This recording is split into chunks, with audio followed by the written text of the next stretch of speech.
나이 들수록 혼자가 되고 나만의 삶을 즐겨야 하는 이유집에서 혼자 죽기를 권하다. 엔딩 고민은 비혼만의 문제가 아니다. 부제를 보지 않으면 상당히 자극적인 제목의 책이다. 일본의 사회학자이자 여성학자인 저자는 결혼하지 않고 혼자 살아가는 싱글이다. 저자 소개를 보니 혼자서 행복하게 사는 이야기들을 쓴 이른바 싱글의 노후 시리즈 전작들이 있는 모양이다. 아직 그 책들은 읽지 않았지만 이 책 한 권만 읽어도 비혼으로 살아오면서 받은 사회적 편견을 당당히 뿌리치고 이제 혼자 늙어가며 혼자 맞는 죽음도 두려워하지 않겠다는 강한 의지를 지닌 사람임을 짐작할 수 있다. 우리나라도 이제 고령 사회에 접어들었다. 머자나 초고령 사회가 된단다. 2000년 고령화 사회가 된 이후 17년 만인 2017년부터 고령 사회로 접어들었다니 가히 놀랄만한 속도다. 세계가 한국을 걱정할 만하다. 저자가 살고 있는 일본이 시작은 우리보다 한 발 앞섰다. 궁금함에 인터넷을 검색하니 일본은 우리보다 훨씬 앞선 1970년의 고령화 사회, 1994년의 고령 사회로 접어들었다고 한다. 한경 경제용어 사전 2019 참조. 아무리 경쟁 사회라지만 다른 건 몰라도 사회가 늙어가는 속도에서 시작은 몇 발 늦었는데 금방 따라잡았다는 게 썩 좋지는 않다. 속도보다 더 큰 문제는 우리의 생각에 있다. 문화 지체는 과학 발전과 정신 문화의 변화 속도에만 적용되는 것이 아니다. 빠르게 늙어가는데 그에 대한 우리의 준비는 느리다.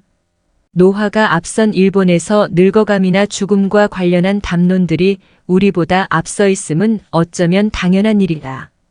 웰다잉, 호스피스 같은 죽음을 맞이하는 방법론에 있어서도 우리보다 논의가 한 발 앞섰다. 지금 우리의 노인복지제도가 다양한 모습으로 추진되고 있는 것을 생각해 볼 때 머자나 일본의 엔딩 산업이 우리에게도 익숙한 풍경이 될 것이라는 생각이 든다. 나는 결혼을 하고 아이를 낳아 키우고 있기에 비혼의 삶은 그저 짐작만 할 뿐이다. 실제로 친구들 중 몇몇이 비혼으로 지내고 있어 근황을 전해 듣기는 한다. 애 키우느라 저녁 외출은 상상도 할 수 없는 처지니 그네들의 일상은 감히 넘볼 수 없는 라이프 스타일이다. 그러나 세상은 공평한 구석이 있다. 나는 비혼 친구의 자유로운 삶을 동경하지만 그들은 자신이 겪어보지 못한 애 키우는 평범한 아줌마의 삶이 안정되어 보이기도 하나 보다. 혼자 사는 자유로움과 만족감이 늙어서 외로우면 어쩌나라는 생각으로 치닫게 되면 싱글들도 불안을 느끼는 것 같다. 여기에 저자의 혼자 늙는 게 어때서? 라는 말은 오히려 유쾌하고 속 시원하다. 자식들을 떠나보낸 후 노부부만의 2인 가구보다 1인 가구의 행복지수가 높다는 저자의 근거 자료는 다소 편협한 데이터를 바탕으로 했다는 인상을 주지만 무엇보다도 본인의 경험을 바탕으로 싱글의 노화와 죽음을 객관적으로 분석하고 있다는 점이 공감의 여지를 남긴다. 사람에게 죽음은 100% 일어나는 일이다. 아무리 오래 살아도 피할 수 없다. 죽을 날을 결정할 수는 없지만 언젠가 죽는다는 사실은 분명히 안다. 그렇다면 어떻게 죽을 것인가 하는 문제는 내 의지가 상당히 작용할 수 있는 영역이다. 언제와 어떻게 모두 내가 결정하지 못하고 이 세상에 내던져진 출생에 비해 상당히 고무적이다. 물론 사고사 같은 갑작스러운 죽음도 있으니 사람 사는 일은 항상 불확실성을 담보로 할 수밖에 없다. 불확실성 때문에 손 놓고 가만히 있을 수는 없으니 생각을 이어가 본다. 가장 보편적으로 늙어서 죽는다는 상황을 전제할 때 죽음은 미리 준비가 가능하다. 병원이나 요양시설 같은 데서 죽기보다는 자신에게 가장 편안하고 익숙한 곳, 집에서 편안히 죽음을 맞이하는 것이 이상적일 것이다. 저자의 말 맞다나 노쇠나 지병이 있는 경우는 죽음을 예측할 수 있기에 죽음의 순간에 굳이 의사가 필요하지 않다. 죽어가는 사람을 의사가 살릴 수는 없기 때문이다. 의사는 오로지 사망 선고를 내리는 역할밖에 없으니 굳이 병원에 죽으러 갈 필요는 없다는 것이다. 중요한 것은 혼자 죽는 것을 걱정하기보다 살아있을 때 고립되지 않아야 한다. 조금이라도 기력이 있을 때 나의 죽음이 어떤 모습일지 미리 준비하고 주변 사람들에게 고맙다, 사랑한다 같은 낯간지러운 말도 미리 해두어야 한다. 여태껏 살아봐서 알겠지만 살고 죽는 것은 그리 단순한 문제가 아니다. 죽음을 스스로 준비한다고 치자. 늙어가는 양상은 사람마다 다르다. 우리가 고민할 다음 문제는 죽음을 미리 예측할 수 없는 상태일 때다. 노인들에게 가장 큰 불안을 준다는 치매가 대표적인 경우이다. 인지 기능에 문제가 생길 경우 자신의 죽음을 미리 준비할 수도 없고 합리적인 판단을 내릴 수도 없다. 살 만큼 살았지만 아직 사회가 인정할 만큼 늙지는 않았기에 이런 상황을 상상하면 답을 떠올릴 수가 없다. 이 문제에 대해 저자는 성년 후견인 제도나 장애인 케어를 예로 들며 돌봄이 시스템화되어 치매에 걸리더라도 안심할 수 있는 사회를 지향해야 한다고 주장한다. 개인이 감당하기 어려운 부분에 대해 공적 역할이 필요하다는 점에서는 동의하지만 그 역시 완벽한 대안은 될 수 없다. 물질적, 심리적 측면에서 좋은 돌봄이 시스템으로 갖추어지더라도 생존에는 필연적으로 비용이 발생한다. 자본주의 사회에서 돌봄이나 서비스 영역은 역시 재력에 따라 차별적일 수밖에 없다. 죽는데 돈이 드냐고 궁금해할 사람이 있다면 내 대답은 그렇다이다.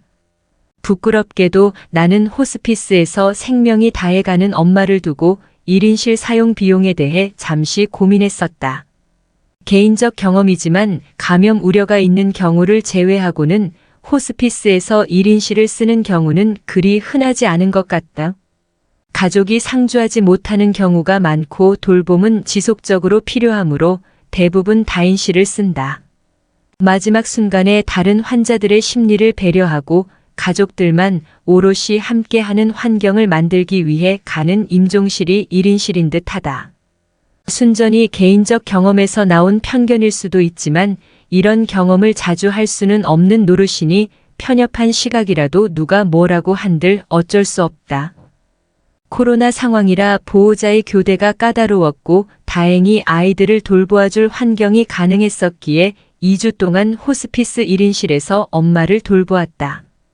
국가의 지원이 있는 건지 약품비를 비롯한 대부분의 비용은 대학병원에 비해 아주 저렴하다. 그러나 병실료는 개인의 몫이다. 따지고 보면 나를 위한 1인실 사용이었지만 머지않아 죽음을 맞이할 것임을 알고 찾아간 곳에서도 돈의 힘으로 엄마와 내가 머무르는 환경의 질을 우선시할 수 있었다. 그러니 이후에 장례비 따위는 논외로 하더라도 죽음에도 돈은 든다고 감히 이야기할 수 있다. 생명과 돈의 가치를 비교하자면 답은 명백하다. 비교한다는 것 자체로도 생명을 경시하는 것 같은 죄스러움이 느껴진다. 그럼에도 불구하고 현실은 가혹하다. 돈 문제로 병원 생활이 힘든 사람들은 죽음 앞에서 어떤 선택을 할 수 있을 것인가? 임종기에 든 사람에게 드는 비용에 효용의 잣대를 갖다 대면 안락사 혹은 존엄사의 논란이 불거진다.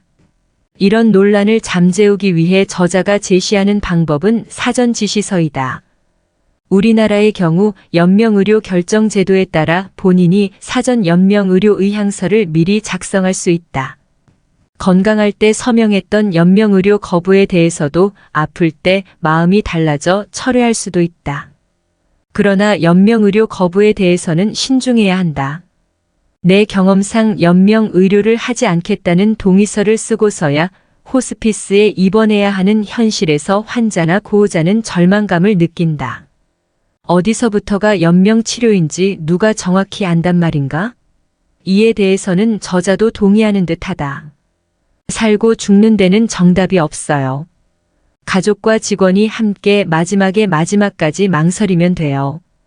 죽음을 겪어보지 않고 어떻게 미리 무언가를 결정할 수 있을까? 끝까지 고민하고 망설이는 것은 선택의 문제가 아니다. 그 상황이 되면 저절로 그렇게 된다.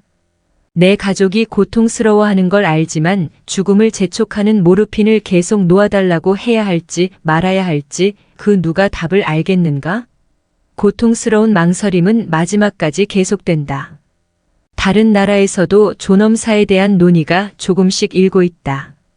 원정 출산처럼 합법적으로 죽음을 조력하는 곳으로 원정 죽음을 떠나는 이들도 있다고 한다. 그러나 태어나는 것을 스스로 결정한 사람이 없듯이 죽는 것을 스스로 결정할 수 있다는 것이 어디까지 윤리적인지는 생각해 볼 문제다. 내 생명은 나만의 것이 아니다. 엄마의 죽음이 나에게 남긴 파장이 큰 것처럼 생명이 다한 후에도 그것은 여전히 큰 의미와 무게를 지닌다. 끝이 있다는 것이 분명한 만큼 생은 소중하다는 것을 늘 기억해야 한다. 비혼의 죽을 걱정을 담은 책이지만 비혼 아닌 사람들도 죽음을 고민해야 한다. 역설적으로 죽음이 부각될수록 삶이 더 중요해진다. 잘 산 다음에는 잘 죽어야 한다. 혼자 죽든 가족에게 둘러싸여 죽음을 맞이하든 모든 죽음은 존중받아야 한다. 건강하게 살다가 편안하게 죽는 것이 가장 복된 일이겠지만 그 역시 불확실한 미래단. 모든 불확실 속에서 단 하나 확실한 것은 죽는다는 사실이다. 혼자 죽을 생각은 없지만 비혼인 저자가 자신의 죽음을 고민하며 쓴 혼자 죽기를 권하다는 책이 필연적인 죽음에 대해 어떻게라는 문제를 생각해 보게 한다.